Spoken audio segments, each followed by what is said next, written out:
कि हर आम आदमी चाहता है कि उसको आसानी से बिजली का कनेक्शन मिल जाए। उपाय ऐप के माध्यम से भी वह नए कनेक्शन हेतु आवेदन कर सकता है। कॉल सेंटर हेल्पलाइन पर कोई रिस्पांस नहीं मिलता है आसानी से। हम कॉल करते रहते हैं और कॉल करने के बाद पता चलता है कि आप लाइन पर बने रहें।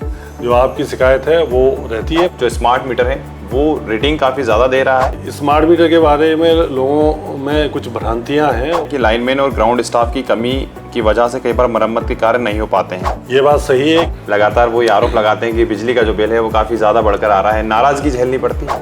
जितनी बिजली उपभोक्ता जलाएगा उतना ही मीटर में दर्ज होगा। कि मध्य प्रदेश सरकार बिजली सब्सिडी देती है लेकिन उसका लाभ कई उपभोक्ताओं तक नहीं पहुंच पाता। उनको सब्सिडी बराबर मिलती है। बड़ी चुनौती आती है बिजली चोरी की। उसकी चेकिंग हम लोग बराबर करते हैं। नमस्कार दर्शकों, मैं हूं जितेंद्र शर्मा और आप देख रहे हैं पीपल्स अपडेट।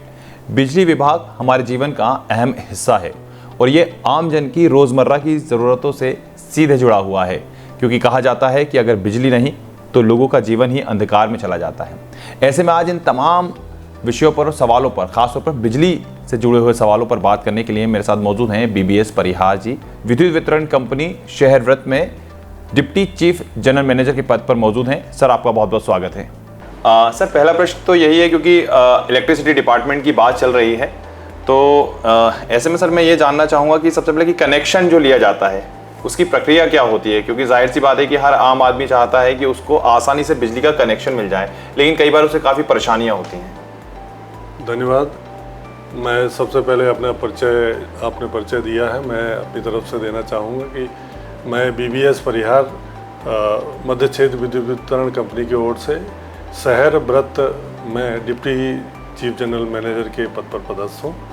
और जैसा कि आपने प्रश्न किया है, आम उपभोक्ता अपना नया कनेक्शन कैसे प्राप्त करेगा, उस संबंध में मैं बताना चाहूँगा कि मध्य क्षेत्र विद्युत वितरण कंपनी द्वारा एक अपनी वेबसाइट MPCZ वेबसाइट है, उसके अंतर्गत जाकर के और नए कनेक्शन के लिए आवेदन कर सकता है। इसके अतिरिक्त उपाय ऐप के माध्यम से भी वह नए कनेक्शन हेतु आवेदन कर सकता है। नए कनेक्शन में जहाँ तक आगे की प्रक्रिया के सवाल में है, मैं बताना चाहूँगा कि उसमें 2 या 3 डॉक्यूमेंट्स उसे देना होते हैं। एक तो जिस प्रीमाइस में वो कनेक्शन चाह रहा है वहाँ की ओनरशिप का डॉक्यूमेंट, और एक ID प्रूफ देना होता है, और इसके बाद एक उसे टैक्स रिपोर्ट। ये 3 डॉक्यूमेंट देने पर उसे नए कनेक्शन के लिए वो पात्र होता है और उसे हमारे ऑनलाइन प्रक्रिया के तहत ही दर्ज किया जा करके डिमांड नोट प्रदान किया जाता है, और जैसे ही वो राशि जमा करता है इमीडिएटली जो है मीटर लगा करके उसको कनेक्शन प्रदान किया जाता है। सर, अगर हम बात करें तो अभी वर्तमान में चुनौतियाँ कितनी हैं आपके पास? शहर की दृष्टि से अगर हम देखेंगे तो सबसे पहला जो हमारी चुनौती है वो है उपभोक्ता की संतुष्टि, और उसमें हम लोग विभिन्न स्तर पर काम करते हैं। जैसे कि उपभोक्ता को सबसे पहले हमें गुणवत्तापूर्वक बिजली प्रदान करना होती है, और जब हम गुणवत्तापूर्वक बिजली उसे प्रदान कर देते हैं तो उसे जो उसने यूनिट खपत की होती है उसका बिल प्रदान करना, और फिर बिल देने के बाद उसका जो अमाउंट है वो उसको रिकवरी करना। और इसके अलावा अगर हम देखें तो शहर में, चूँकि भोपाल शहर में ग्रीनरी काफ़ी है, और ग्रीनरी होने के कारण हमारी जो लाइनें हैं, ओपन कंडक्टर्स हैं, उनमें जो है फॉल्स क्रिएट होते हैं और बिजली में व्यवधान भी आते हैं। तो उनको मेंटेनेंस करना, समय पर मेंटेनेंस करना, जिससे कि हम उपभोक्ता को एक अच्छी और गुणवत्तापूर्वक बिजली और अनवरत बिजली प्रदान कर सकें, वो एक चुनौतियां हमारे पास रहती हैं। इसके साथ ही हम जब बिल प्रदान कर देते हैं तो बिल में कुछ त्रुटियां स्वाभाविक है कि चूँकि हमारे हर व्यक्ति उपभोक्ता है, लगभग 6 लाख उपभोक्ता, विद्युत उपभोक्ता भोपाल शहर में हैं। तो जब उनके रीडिंग्स और बिल हम लोग प्रदान करते हैं तो उसमें कुछ त्रुटियां होती हैं। वो त्रुटियां कम से कम हों, और यदि त्रुटियां हो गई हैं तो शिकायत आने पर उनका तुरंत निराकरण कर सकें, ऐसा हमें जो है ये चुनौती भी हमारे लिए होती है। और अंतिम चुनौती हमें ये होती है कि बिजली बिल का भुगतान मेन वही होता है सर। जी, वो लगभग भोपाल शहर में 70% लोग जो उनको बिल मिलता है उस 70% लोग बिल तो जमा कर देते हैं हर माह, परंतु 30% ऐसे उपभोक्ता होते हैं जिन्हें हमें परसुएंस करना होता है और उनके कभी कभी बिजली कनेक्शंस काटना भी पड़ते हैं, उसके बाद ही हम उसे वसूली कर पाते हैं। सर इसी से जुड़ा एक प्रश्न था, क्योंकि अभी हाल ही में आपने कहीं बिजली कनेक्शन काटना पड़ते हैं, कई लोग बिल नहीं प्रदाय कर पाते हैं, बिल नहीं जमा कर पाते हैं। लेकिन सर अभी हाल ही में एक बात निकल कर आई थी स्मार्ट मीटर को लेकर, और ये भी बताया गया, लोगों का ये कहना था कि जो स्मार्ट मीटर है वो रीडिंग काफ़ी ज़्यादा दे रहा है, काफ़ी ज़्यादा बिल जनरेट कर रहा है, और उसको लेकर आक्रोश भी कई लोगों में देखने को मिला था। तो जैसा कि आपने बताया कि 30% लोग जो बिजली का बिल है वो नहीं भर पाते हैं, ऐसे में उनसे पैसा निकालना काफ़ी ज़्यादा समस्या होती है। तो ये स्मार्ट मीटर वाला सर कहीं उसमें कोई कॉन्सेप्ट तो नहीं सेट होता? मैं बताना चाहूँगा, ये जो स्मार्ट मीटर लगाने की प्रक्रिया पूरे देश में चल रही है, न केवल भोपाल शहर या मध्य प्रदेश में है, बल्कि पूरे संपूर्ण भारत में पुराने मीटरों को बदलकर स्मार्ट मीटर लगाने की कार्रवाई की जा रही है। और ये स्मार्ट मीटर के बारे में लोगों में कुछ भ्रांतियां हैं, उसके संबंध में मैं ज़रूर आपको बिल्कुल सर वही मैं चाहता हूँ, भ्रांतियाँ एक बार क्लियर हो जाए बताना चाहूँगा।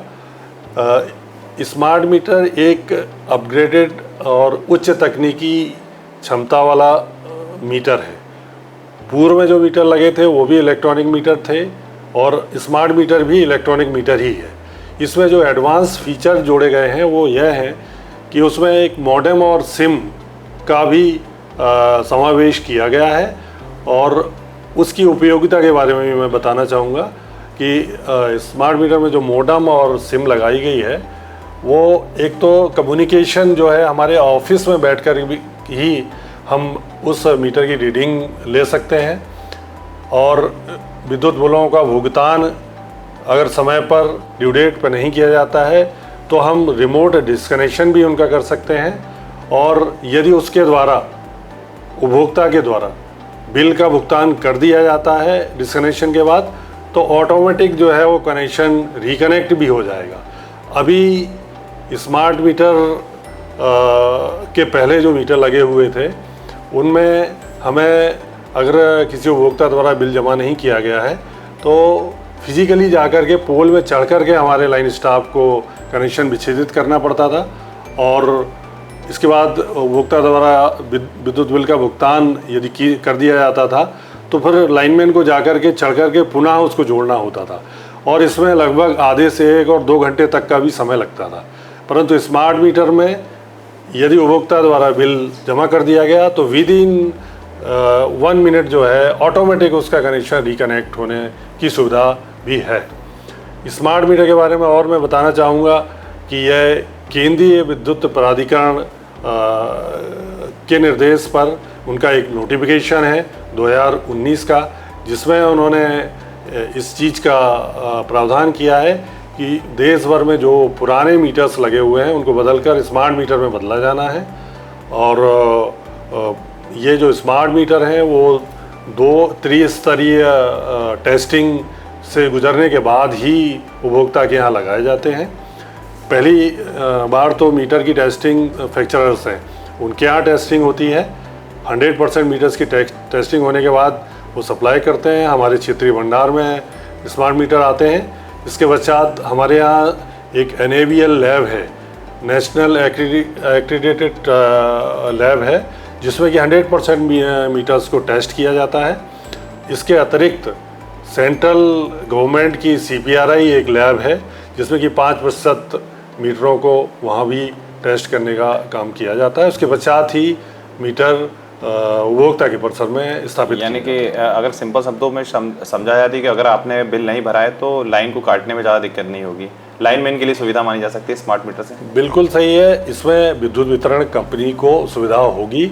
हमारी मैन पावर जो पहले ज़्यादा लगती थी, एक्सीडेंट की भी संभावनाएं रहती थी क्योंकि पोल पर चढ़कर लाइनमैन को काटना होता था, और ऐसी स्थिति में समय भी लगता था, मैन पावर भी लगती थी, और एक्सीडेंट की संभावना उनमें कमी आएगी। चलिए सर, इसी से अगर हम आगे बढ़ें कि स्मार्ट मीटर भी लोग लगा लें, तो अब इससे ये माना जाए कि स्मार्ट मीटर लगने के बाद बरसात के समय में और जो गर्मियों के समय में विद्युत की कमी, यानी कि लाइट जो कनेक्शन जो हमेशा कट जाते थे या फिर लाइट चली जाती थी, उसकी समस्या से थोड़ा सा निजात मिल जाएगी लोगों को। स्मार्ट मीटर के बारे में एक और चीज़ मैं बताना चाहूँगा जी।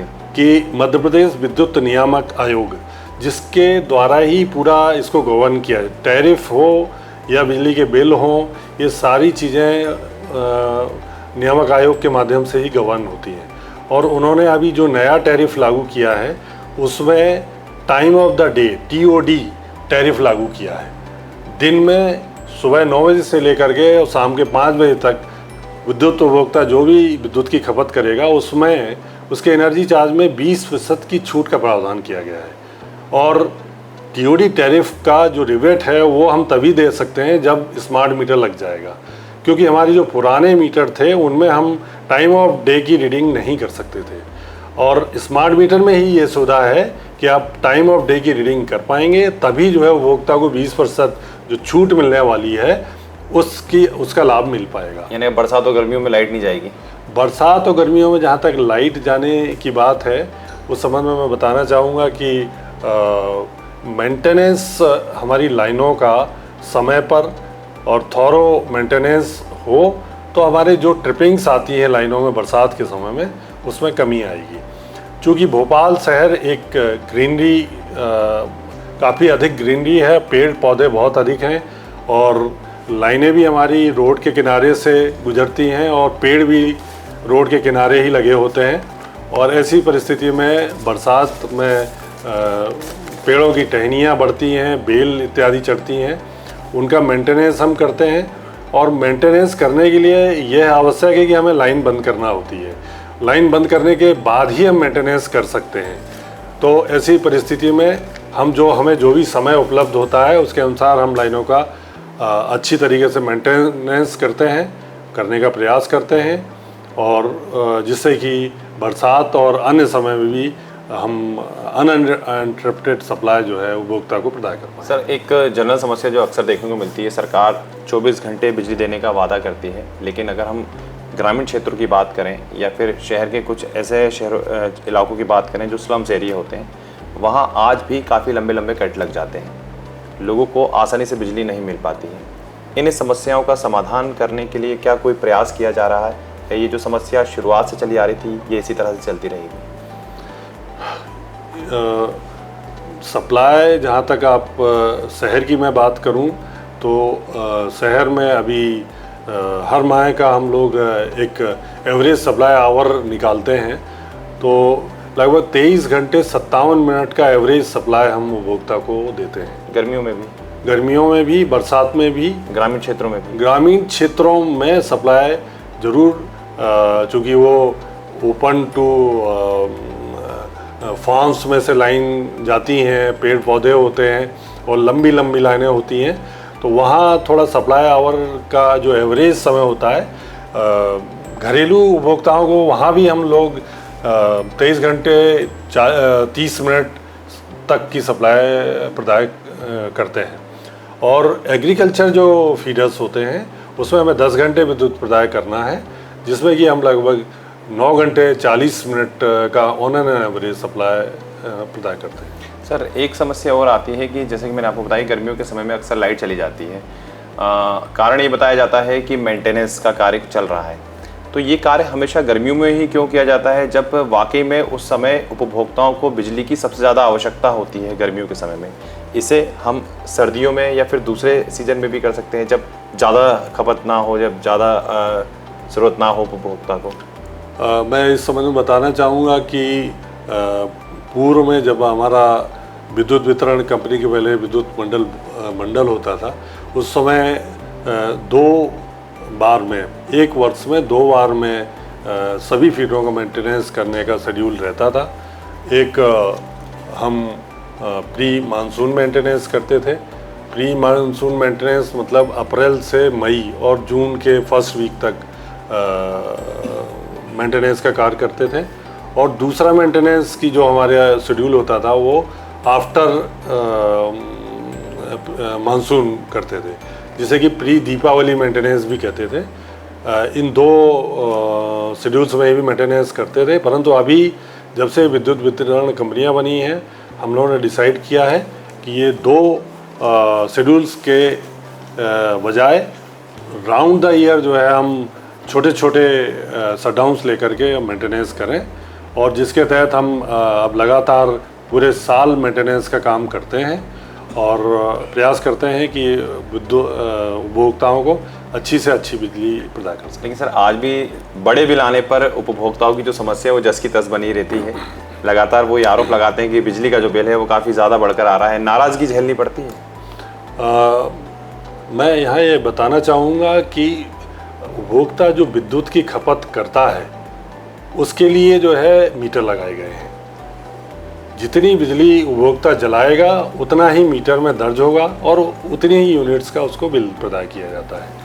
तो उपभोक्ताओं को ये देखने की आवश्यकता है कि वो बिजली का उपयोग कितना कर रहे हैं और बिजली की बचत की तरफ भी कुछ ध्यान दे रहे हैं कि नहीं दे रहे हैं। जैसे कि मैंने देखा है कि बहुत सारे जो छोटे झुग्गी झोपड़ी के उपभोक्ता होते हैं और उनका बिल अधिक आता है तो वो शिकायत करते हैं, पर जांच करने में जनरली ये पाया गया है कि वो लोग हीटर जो है अपने झुग्गी को गर्म करने के लिए, खाना बनाने के लिए हीटर का उपयोग करते हैं। और हीटर एक ऐसी चीज़ है जो कि विद्युत की बहुत अधिक खपत करता है। 2 किलोवाट तक के हीटर्स लोग बाग उपयोग करते हैं और 2 किलोवाट का हीटर अगर वो 2 घंटे 3 घंटे भी उसने चला लिया तो 6 यूनिट पर डे बन जाती है, और इस तरीके से महीने में 180 यूनिट की खपत केवल हीटर के कारण आ जाती है। कोई रेट होती है इसके लिए कि जाके इन सब पर जो अवैध तरीके से उसकी चेकिंग हम लोग बराबर करते हैं। अगर उपभोक्ता मीटर के माध्यम से बिजली चला रहा है तो हमें कोई आपत्ति नहीं होती है, परंतु अगर वो कहीं उसमें से मीटर के अलावा बिजली का उपयोग करने का प्रयास करता है तो उसके हम प्रकरण बनाते हैं और उनको पैनल बिलिंग भी प्रदान करते हैं। सर हमारे कुछ दर्शक हैं जिन्होंने कुछ सवाल पूछे हैं आपसे। मैं आपसे उनके कुछ सवाल आपके सामने रखना चाहूँगा ताकि आप उनकी भी समस्याओं का समाधान कर सकें। सर एक सवाल आपके सामने आया है जिसमें पूछा गया है कि ट्रांसफार्मर जलने और महीनों तक रिपेयर ना होने की शिकायत मिलती रहती है, लेकिन ऐसा लगता है कि विभाग इसके लिए कोई ठोस कदम नहीं उठाता है। शहर की यहाँ तक हम बात करें तो ट्रांसफार्मर फेल होने के 4 घंटे के अंदर हम लोग ट्रांसफार्मर बदल देते हैं। शहर में ऐसी कोई शिकायत नहीं है। शहर में हमारी ट्रांसफार्मर फेलुअर दर भी बहुत कम होती है, 1% के अंदर ही रहती है, और हम उन ट्रांसफार्मर्स को फेल होने के 4 से 5 घंटे मैक्सिमम उनको बदल देते हैं। सर एक समस्या और आई है कि शिकायत केंद्र यानी कि कॉल सेंटर हेल्पलाइन पर कोई रिस्पांस नहीं मिलता है आसानी से। हम कॉल करते रहते हैं और कॉल करने के बाद पता चलता है कि आप लाइन पर बने रहें और बाद में समस्या निकल कर आती है कि कॉल कट जाता है और समस्या का निराकरण आसानी से नहीं हो पाता। टोल फ्री नंबर जो हमारा है उसमें सेंट्रल कॉल सेंटर है और जिसके माध्यम से विद्युत संबंधी शिकायतें दर्ज करवा सकते हैं। यह अवश्य है कि सामान्य दिवसों में ये जो समस्या आपने बताई है वो नहीं रहती है। हमारे लगभग 100 सीटर सेंट्रल कॉल सेंटर है और जिसके माध्यम से हम शिकायतें प्राप्त करके और उनको लाइनमैन को दे करके और उनका निराकरण करते हैं। लाइनमैन से जुड़ा एक क्वेश्चन। हाँ जी बिल्कुल, आप परंतु जब हवा आंधी और ज़्यादा वर्षा होती है उस समय चूँकि हमारी फ्यूज ऑफ कॉल की शिकायतें की संख्या बढ़ जाती है और चूँकि सेंट्रल कॉल सेंटर संपूर्ण मत्स्य विद्युत वितरण कंपनी की शिकायतें लेता है, 16 जिलों की शिकायतें आती हैं, तो ऐसी परिस्थिति में कभी कभी शिकायतें इतनी अधिक हो जाती हैं कि उसमें कंजेक्शन होता है और ऐसी परिस्थिति में ज़रूर जो आपकी शिकायत है वो रहती है, पर कंपनी उस ओर भी ध्यान दे रही है और जिस समय इस तरीके की हवा आंधी और पानी ज़्यादा आएगी उस समय सीटों में अपने ऑपरेटर्स की संख्या भी बढ़ाने की तरफ भी सोच रही है जिससे कि उपभोक्ताओं की शिकायतें समय पर ली जा सके, उनका निराकरण। सर एक और सवाल आया है कि लाइनमैन और ग्राउंड स्टाफ की कमी की वजह से कई बार मरम्मत के कार्य नहीं हो पाते हैं, तो क्या कुछ नया काम ऐसा किया जाएगा जिससे ये सब चीज़ें सही हो सकें?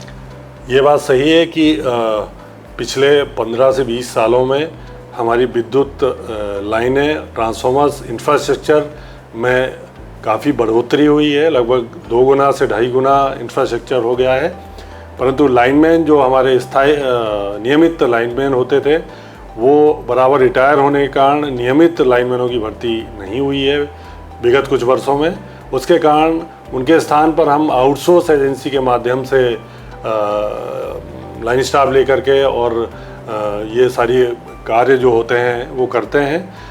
परंतु नियमित लाइनमैन यदि रहता है तो ज़्यादा अच्छी तरीके से हमारा काम हो पाता है। इस दिशा में बहुत अच्छी पहल हुई है। अभी माननीय मुख्यमंत्री महोदय द्वारा एक बहुत बड़ी स्वीकृति प्रदान की गई है, जिसमें कि तीनों विद्युत वितरण कंपनी और दूसरी अन्य ट्रांसमिशन कंपनियों के लिए 50,000 पद, स्थायी पद स्वीकृत किए गए हैं, जिसकी भर्ती की प्रक्रिया शीघ्र प्रारंभ होने वाली है। और हम विदिन 1 और 2 ईयर नियमित हमारे पास स्टाफ होगा और हम बहुत अच्छी तरीके से अपने काम को सुचारू रूप से कर पाएंगे। सर, सरकार से जुड़ी एक और बात पूछी है कि मध्य प्रदेश सरकार बिजली सब्सिडी देती है, लेकिन उसका लाभ कई उपभोक्ताओं तक नहीं पहुंच पाता है। उपभोक्ता जो इसके लिए एलिजिबल होते हैं उनको सब्सिडी बराबर मिलती है। जैसे कि घरेलू उपभोक्ताओं को 150 यूनिट तक की यदि खपत वो करते हैं तो वो सब्सिडी के रेंज में आते हैं और उनको बराबर सब्सिडी दी जाती है और उसी माह बिल में सब्सिडी दिखाई भी जाती है। और इसी तरीके से पंप उपभोक्ता जो होते हैं हमारे इरिगेशन क्षेत्र में, उनको तो बहुत बड़ी सब्सिडी मिलती है, लगभग 92% की सब्सिडी मिलती है। बहुत ही कम दरों पर बिजली जो है हमारे सिंचाई उपभोक्ताओं को उपलब्ध करवाई जा रही है, जिसका फ़ायदा सभी हमारे सिंचाई उपभोक्ता ले रहे हैं। बिल्कुल सर, एक सवाल मेरा ये था कि सोलर एनर्जी और ग्रीन एनर्जी की अगर हम बात करें तो उस दिशा में सर क्या कार्य किया जा रहा है? सोलर एनर्जी एक हम लोगों की प्राइम नीड है। हमारे भारत देश में हमारे यशस्वी माननीय प्रधानमंत्री महोदय जी के निर्देश हैं कि सोलर एनर्जी को बढ़ावा दिया जाए और हमारा जो जनरेशन है वो उसका 40% जनरेशन हम लोग सोलर के माध्यम से करें। सोलर एनर्जी का एक सबसे बहुत फ़ायदा ये है कि नेचुरल रिसोर्स है, इसमें कोई कोयले, कोई पानी की आवश्यकता नहीं होती है। ये केवल सन रेज के माध्यम से एनर्जी जनरेट होती है, इसमें कोई पोल्यूशन नहीं होता है। ये सभी लोगों को इसमें विभिन्न स्तर पर सोलर के माध्यम से काम किया जाता है। जैसे कि कुसुम ए और कुसुम सी योजना में कुछ सब स्टेशंस के पास हमारे किसान भाई या अन्य लोग भी अपने प्लांट लगा करके और वहीं लोकल बिजली जनरेट करके और सब स्टेशन में फीड कर सकते हैं। इसी तरीके से जो हमारे घरेलू उपभोक्ता या कॉमर्शियल उपभोक्ता हैं या इंडस्ट्रियल उपभोक्ता हैं, वो लोग रूफटॉप या उनके पास जगह है तो वो सोलर प्लांट लगा करके वो बिजली का उत्पादन कर सकते हैं।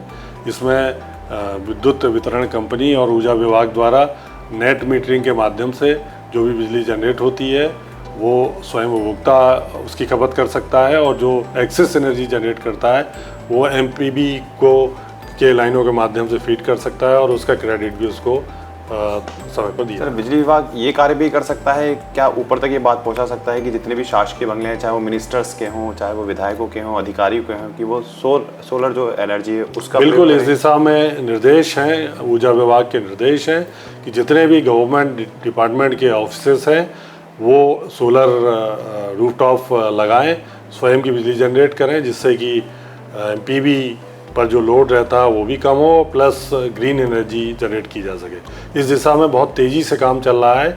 कई विभागों ने ये काम शुरू कर दिया है।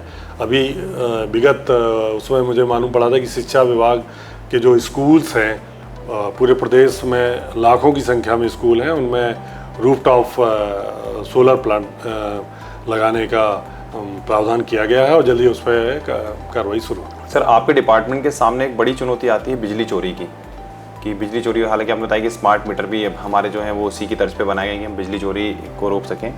इसके अलावा सर और क्या किया जा सकता है जिससे जो चोरी की समस्या है बिजली चोरी की, उससे निजात मिल सके डिपार्टमेंट को? क्योंकि इसका शिकार कहीं ना कहीं आपके कर्मचारी भी कई बार हो जाते हैं जब भीड़ का हिस्सा बन जाते हैं। बिल्कुल सही है कि कई उपभोक्ता जो है मीटर से बिजली न जला करके अन्य माध्यमों से उसको बाईपास करके या मीटर को टेम्पर करके उसे स्लो करा करके और बिजली का उपयोग करते हैं। स्मार्ट मीटर भी उस दिशा में एक सॉल्यूशन है।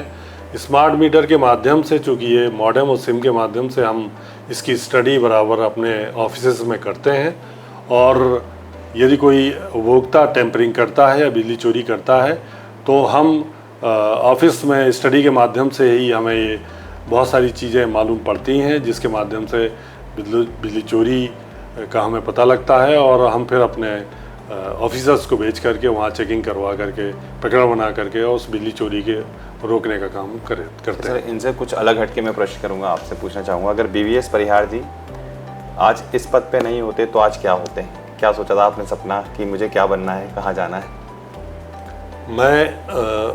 वैसे तो मैं बताना चाहूँगा, यदि आपने मुझसे ये प्रश्न किया है तो पढ़ाई के बाद चूँकि मेरे फादर पुलिस सर्विसेज में थे, मेरी भी इच्छा थी कि मैं पुलिस में ही जाऊं और वहाँ किसी उच्च पद पर जाऊं, UPSC फाइट करूं। वो मेरी IPS बनने का सपना था आपका? IPS बनने का सपना था, पहली मेरी वही सोच थी। और दूसरा फिर चूँकि मैंने तो उसके लिए सर तैयारी की थी क्या UPSC की? मैं आपको बताना चाहूँगा, चूँकि मेरी जो उच्च शिक्षा हुई इंजीनियरिंग मैंने इलेक्ट्रिकल साइड से की, उसके बाद मैंने UPSC उस समय चूँकि मेरे फादर एक बहुत ऊंचे पद पर नहीं थे और हमारे पास इतने संसाधन नहीं थे कि हम UPSC की पढ़ाई को अफोर्ड कर पाएँ, तो मैंने वो जो मेरा विचार था वो मैंने उससे समझौता किया और इलेक्ट्रिकल साइड से मैं था। और चूँकि मध्य प्रदेश विद्युत मंडल इलेक्ट्रिकल साइड के जो स्नातक थे उनके लिए बहुत अच्छी अपॉर्चुनिटी थी और इसके एग्ज़ाम में मैं पहली बार ही क्वालिफाई हुआ और यहाँ मेरा सिलेक्शन हुआ, तो मैंने फिर यहीं ज्वाइन किया और उसी में ही अपने करियर को देखा। अगर सर घर में कभी लाइट ख़राब हो जाती है तो इलेक्ट्रिशियन की ज़रूरत पड़ जाती है, या तो आप खुद ही इतने बड़े पद पे, आपको मालूम मुझे क्या करना है इसमें? सप्लाई अगर मेरे घर में बंद होती है तो चूँकि मुझे मालूम है कि क्या फीडर बंद होने से मेरी सप्लाई बंद हुई है, तो मुझे वहाँ लोकल अपने घर में कुछ देखने की ज़रूरत नहीं होती है। परंतु यदि मेरे घर अकेले की सप्लाई बंद होती है तो ज़रूर मैं स्वयं जो है उसको चेक करके, और छोटा मोटा अगर सुधार है तो मैं करता हूँ। MCB ज़्यादातर MCB ट्रिप होती हैं, वो MCB देखना होती हैं और MCB ट्रिप हुई है तो उसको चालू करके सप्लाई हमारी चालू हो जाती है। घर में घर वाले इलेक्ट्रीशियन मैं ही हूँ, इलेक्ट्रीशियन करके इलेक्ट्रीशियन आप ही है। सर, खाने वाने में अगर कुछ बात करें तो पसंद क्या है आपको? मतलब खाने में क्या अच्छा लगता है कि चलिए ठीक है, आज इतना सारा काम था, इतना प्रेशर था ऑफिस में, अब घर पे जाके कम से कम ये खाना मिल जाए मुझे? मैं शुरू से ही चूँकि ऐसे परिवार में रहा हूँ जहाँ मैंने गांव से मैं उठकर आया हूँ और गांव का माहौल देखा है, और मैं एक सादा भोजन हमेशा पसंद करता रहा हूँ। दाल रोटी सब्जी, और सब्जी में भी मैं हरी सब्जियों को ज़्यादा पसंद करता हूँ। सुबह नाश्ते में फल वगैरह लेना पसंद करता हूँ।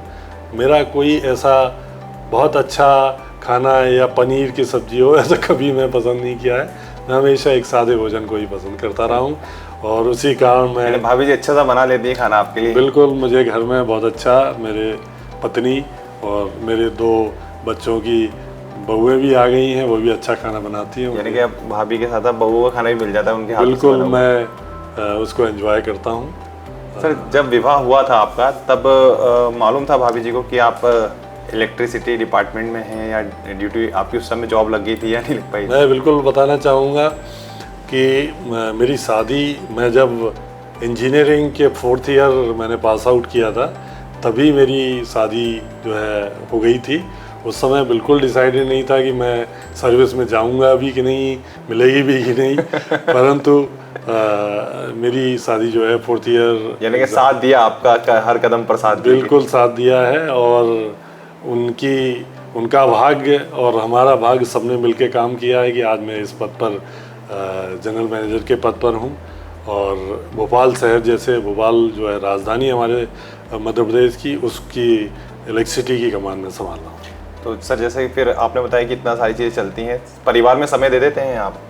क्योंकि यहाँ बिजली चलेगी, कहीं कुछ हो गया तो फ़ोन आ रहा है सर के पास, ऐसा हो गया वैसा हो गया सर, यहाँ पर ऐसा, यहाँ गाड़ी जा रही है, वहाँ जा रही है। कभी फैमिली के साथ फंक्शन में जा रहे हैं, वहाँ फ़ोन आ रहे हैं बार बार, तो परिवार के कहते नहीं क्या यही सब यहीं पर भी चल रहा है? परिवार की शिकायत, बिल्कुल आपकी बात सही है। मेरे परिवार की शिकायत हमेशा रही है कि आप अपने डिपार्टमेंट के प्रति इतने डिवोटी हैं कि आप वहाँ ज़्यादा समय देते हैं, घर में समय नहीं देते हैं।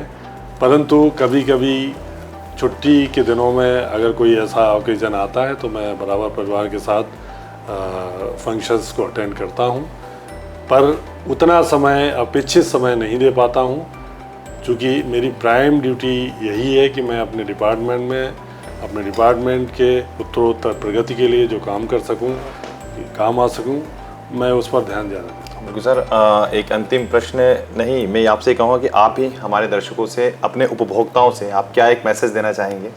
मैं उपभोक्ताओं से निवेदन करना चाहूँगा कि बिजली एक बहुमूल्य चीज़ है और यह एक राष्ट्र के लिए भी बहुत ही इम्पोर्टेंट कमोडिटी है और आज की दृष्टि में सभी को बिजली की आवश्यकता है।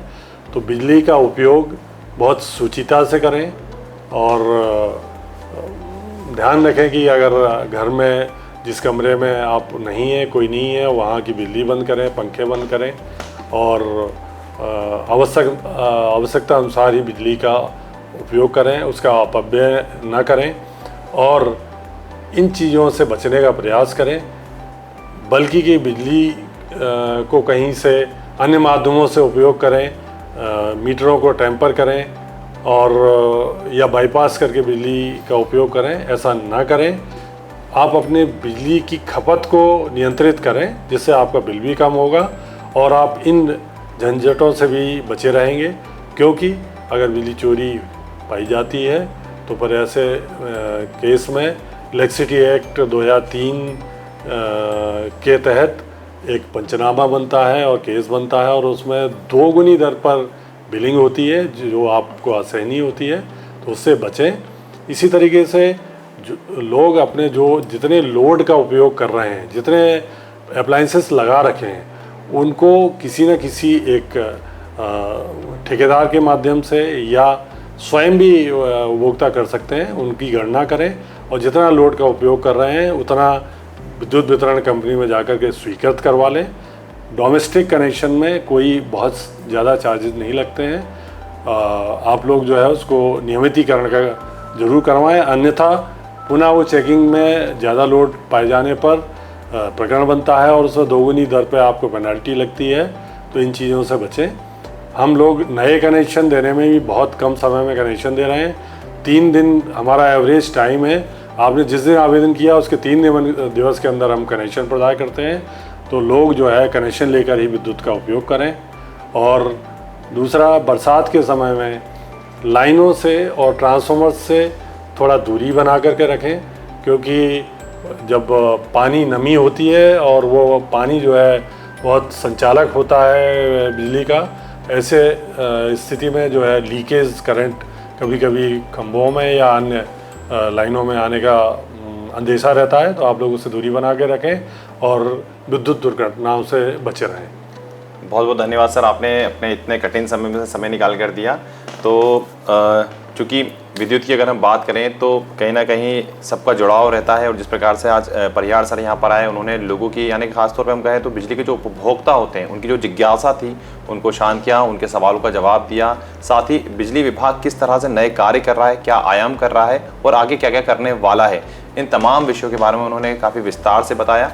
हम आशा करते हैं कि आने वाले समय में जो विद्युत की उपयोगिता है वो लोगों तक आसानी से पहुँच सके और जो पूरी प्रक्रिया है वो पारदर्शी बनी रहे। मुझे दीजिए इजाज़त, अगली बार फिर मिलेंगे किसी नई शख्सियत के साथ। नमस्कार, धन्यवाद।